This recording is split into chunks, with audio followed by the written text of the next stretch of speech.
Après avoir remis le pays aux mains des talibans, leurs ennemis de 20 ans, les plus hauts responsables du Pentagone se sont engagés à tirer les leçons de la guerre en Afghanistan. Lors d'une conférence de presse, le ministre de la Défense américain a reconnu que la fin d'une guerre entamée en 2001 pour chasser les talibans du pouvoir pouvait être difficile à accepter.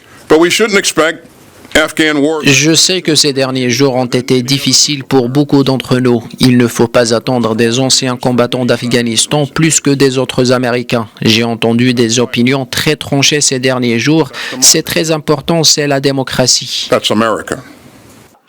Interrogé sur la coordination entre les États-Unis et les talibans, le chef d'état-major de l'armée américaine, qui a lui aussi combattu en Afghanistan, a jugé possible une éventuelle coopération avec les talibans pour lutter contre Daesh, qui a revendiqué l'attentat ayant fait plus d'une centaine de morts, dont 13 soldats américains à l'aéroport de Kaboul.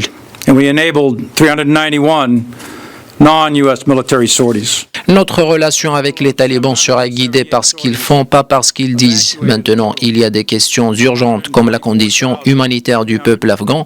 Nous n'avons pris aucune décision sur le reste et nous le ferons certainement le temps que nous voyons le type de comportement attendu. Third country nationals and Afghans designated.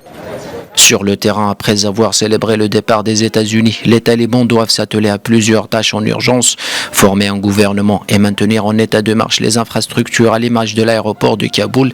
Mais leur défi le plus urgent sera de trouver les fonds pour verser les salaires des fonctionnaires et éviter un effondrement total des services de base.